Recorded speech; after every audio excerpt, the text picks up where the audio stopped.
Muito obrigado. Passamos ao JPP. Tem a palavra o Sr. Deputado Rafael Nunes para uma primeira questão ao Sr. Secretário Regional das Finanças. Muito obrigado, Sr. Presidente, Senhoras e Senhores Deputados, Sr. Secretário Regional. Discutimos hoje o primeiro relatório que reflete as opções políticas no processo de construção europeia perante o grave quadro sanitário, social e económico da nossa população. É a primeira vez que o fazemos cá neste Parlamento. Mas mais do que retórica, Sr. Secretário, nós esperávamos um relatório que espelhasse compromisso. E compromisso com as nossas opções e com uma boa gestão dos fundos comunitários. Um relatório cujos números dessem efetivamente resposta aos grandes problemas da nossa região. Mas a verdade é que este relatório que aqui nos apresentou apenas confirma o que temos vindo a referir ao longo dos anos, que a região continua a tombar perante os históricos números que são efetivamente maus para a região, mas que nos são apresentados pela própria Direção Regional de Estatística da Madeira e que demonstram claramente a nossa vulnerabilidade também em contexto europeu. A receita tem sido a mesma ao longo dos últimos anos. Betão, alcatrão e dívida que alguém há de pagar. É esta a receita da região. A verdade é que nós nunca soubemos aproveitar os números e os fundos para criar riqueza. Aliás, na verdade, nós nunca soubemos aproveitar os fundos de tudo. E as taxas de execução que aqui nos traz. E a taxa. Senhores deputados, vamos ouvir a questão que está E a as ser taxas colocada pelo de Sr. execução que aqui nos traz são, de facto, muito esclarecedoras. Mas falou, por exemplo, no apoio à agricultura. Vejamos a taxa de execução do programa 31 de dezembro do ano passado. 57% de execução. 57% de execução numa reta final do programa. E existem aqui medidas que estão a 0% de execução, Sr. Secretário. É este o apoio à agricultura? É isto que entendo por apoio à agricultura? Ao contrário também do que refere, é o apoio à agricultura que nos trouxe os fundos europeus que permitiram que a região perdesse 4.000 agricultores na última década e que reduzisse a sua superfície agrícola em 15%. É este o apoio que nos tem para apresentar neste relatório. Ao contrário do que referi também, os números não são positivos, Sr. Secretário. Os números não são positivos, mas são de facto, os números são reais, são efetivos, são incontestáveis. Mas numa economia europeia cada vez mais competitiva, cada vez mais complexa, cada vez mais exigente, sabemos que as más aplicações dos fundos na Madeira não evitaram que 28,9% da população se encontre em situação de risco de pobreza ou de exclusão social. 72 mil pessoas em risco de pobreza e exclusão social. A má aplicação dos fundos não evitaram que a Madeira apresente a maior taxa de desemprego do país, 7,9%, quando a média europeia, como sabe seguramente, situa-se nos 6,4%. Mas vamos mais longe, referindo que numa região com notórias carências ao nível da saúde, com notórias carências a níveis sociais, estes fundos não conseguiram o necessário fortalecimento do sistema regional, do Serviço Regional de Saúde, e não consegui evitar a escalada para 118 mil atos médicos em lista de espera, a aguardar uma solução, em sofrimento, em agonia, em casa, sentados, a aguardar uma resposta do seu governo. E termino já, Sr. Presidente, muito obrigado pela tolerância. Deixo-lhe a minha primeira questão. Numa altura em que a Europa olha para a retoma financeira, olha para a aplicação do PRR e olha para um novo quadro plurianual, pergunto-lhe para quando um efetivo planeamento estratégico, no sentido de aproveitarmos estas oportunidades para, de uma vez por todas, termos uma região resiliente, uma região forte, uma região que permita, de facto, mitigar todas aquelas dificuldades estruturais e garantir o fortalecimento das empresas madeirenses e das famílias madeirenses. Muito obrigado. Muito obrigado, Sr. Presidente, Srs. Srs. Deputados, Sr. Secretário. Tal como o seu antecessor, há aqui um tique para brincar com os chavões quando discutimos documentos desta magnitude. Mas mais do que chavões, nós discutimos números. Diz-nos que nós discutimos números diferentes. Bom, nós discutimos aqueles números que Vossas Excelências nos enviam.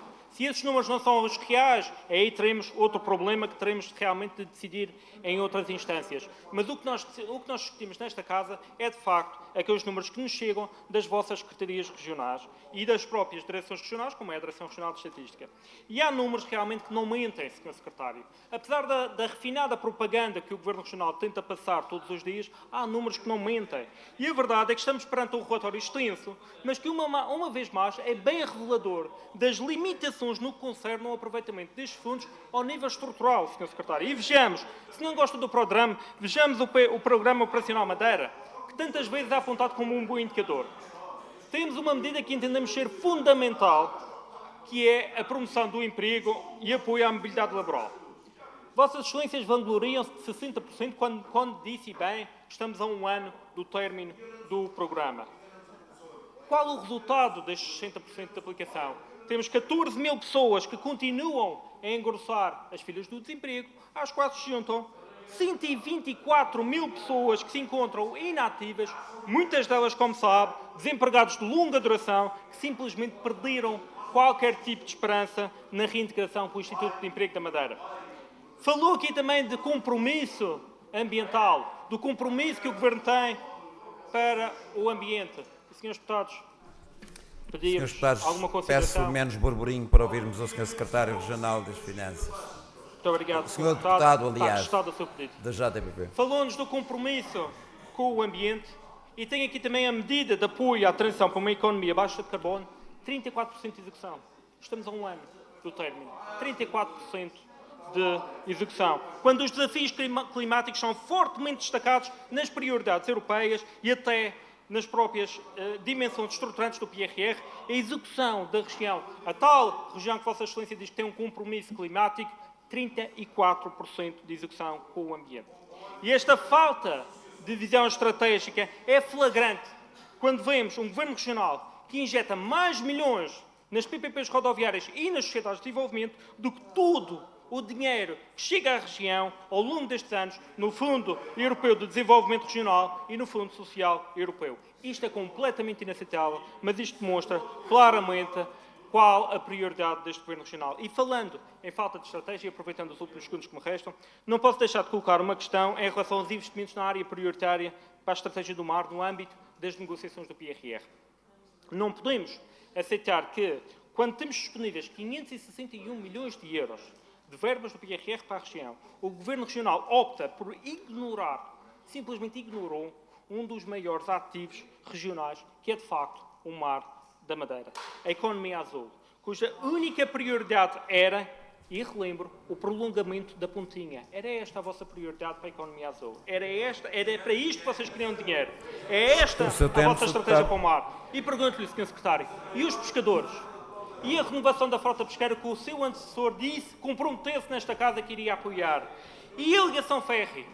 E as energias renováveis marinhas, e o mapeamento oceânico, e o tão importante aproveitamento dos serviços dos ecossistemas marinhos. Tudo isto foi esquecido, tudo isto foi ignorado. Ao contrário dos Açores, que apostaram com 32 milhões de euros na área do mar, a visão do Governo Regional para o aproveitamento do potencial do mar, que é um dos maiores ativos estratégicos do país, é afundar betão na Baía do Funchal para prolongar a pontinha. Esta é uma visão redutora, esta é uma visão altamente reprovável e, obviamente, não podemos condenar com esta posição. Muito obrigado. Muito obrigado, Sr. Deputado Rafael Nunes. Passa a palavra.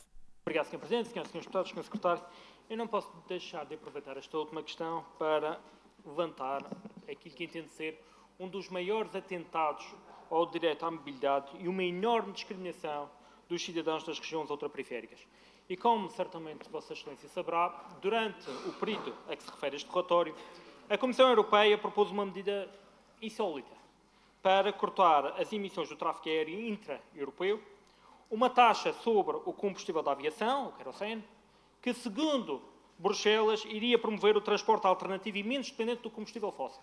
É isto que está em cima da mesa em Bruxelas. A questão é que tal alternativa não está garantida na região autónoma da Madeira. Nós não temos comboios elétricos, nós não temos autocarros elétricos que nos possam levar para fora da região e, como é óbvio, não conseguimos garantir a alternativa.